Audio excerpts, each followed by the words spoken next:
Welcome in again to another edition of the ISD Extra Point. I am Max Dible, the sports editor at the Iowa State Daily.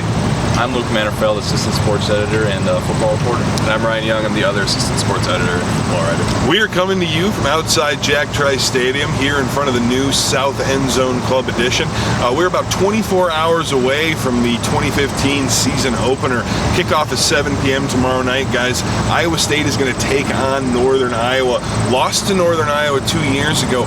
Really the start of a difficult 2-year stretch. Iowa State has won 5 games these last 2 seasons. Lost to FCS opponents in the first game of each season at home. So, Luke, take us through some of those losses these last couple years, specifically with a focus on the struggles Iowa State has had against FCS opponents.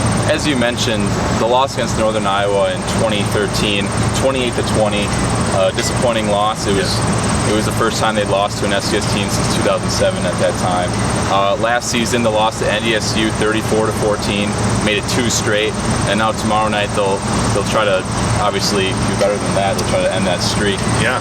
But during those games, they were outscored for a combined 62-34. So they weren't just beaten; they were beaten badly, specifically by North Dakota State. Yeah, the NDSU, and actually in that game, NDSU combined for 506 offensive yards, and Iowa State only had 253. So not only was their offense kind of shut down, but NDSU kind of ran over the Iowa State defense. Yeah, they absolutely did run over them, and it's kind of strange too. Now, NDSU is the number 1 team.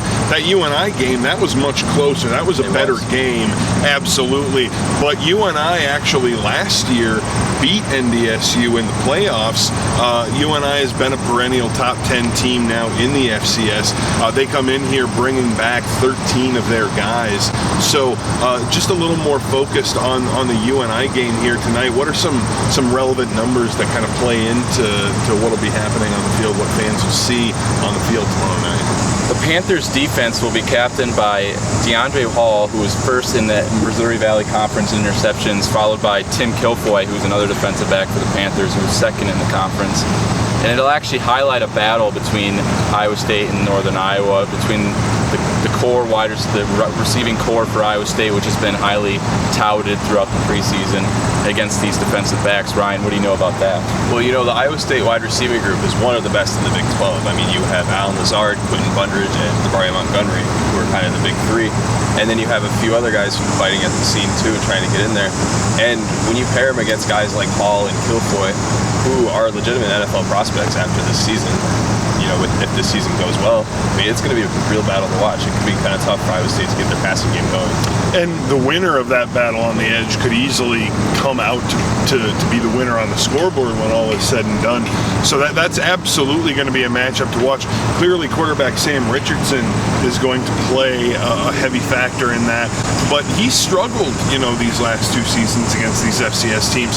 So, Luke, just a little bit more information about maybe not how Sam has struggled, but just how Iowa State has struggled with these young teams coming in. And Mark Mangino and Paul Rhodes have talked about 3-and-outs and how significant those were, and trying to cut down on those. I dove in and looked at 3-and-outs in the last 2 seasons, or the last 2 season openers, which was against Northern Iowa and North Dakota State, as we mentioned earlier. They had 6 combined 3-and-outs, which was a combined -4 yards. So the 3-and-outs, the totals aren't big for how many 3-and-outs, but the yardage is kind of concerning there. They're not really gaining any ground. They're averaging negative yards. So.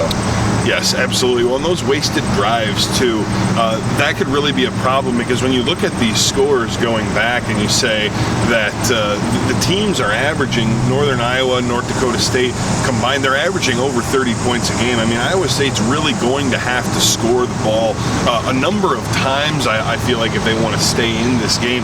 And that defense for Northern Iowa is no joke. They're absolutely not. But the defense for Iowa State's not too much of a joke either. Not anymore. Some of these guys they brought in, Damon Tucker, Jordan Harris, Jay Jones, they've really beefed up, through the community college transfer market.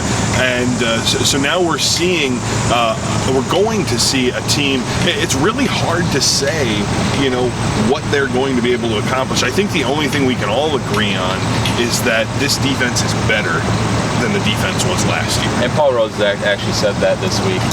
He said his team is going to be better, just looking at the new face. Yeah, not even just the defense. He just said flat out, this team is better. Another potential source of pressure for Cole Netton could be the sold-out crowd of 61,500 people on Saturday night. When he lines up to kick, the roaring crowd could maybe throw him off a few inches. But we're seeing all this hype with the players. Fall camp, they're all excited to be here at the first game with the huge record attendance. So maybe it could be a source of confidence for him, and he may make the on-the-line kick at the end of the game. But Ryan, how do you see this game playing out? You know, I've been thinking about it all week, and I think it's going to be a lot closer than most fans would realize.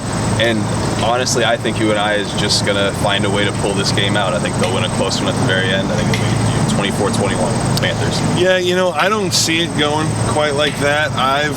My inkling is more that it's going to be close to start the game, but I think Iowa State's improved talent. I think the surge that they're going to get from that record attendance is going to push them over the edge, and I expect Iowa State to put the game out of reach sometime in the middle to late fourth quarter with the score, go up 10, end the game 27-17.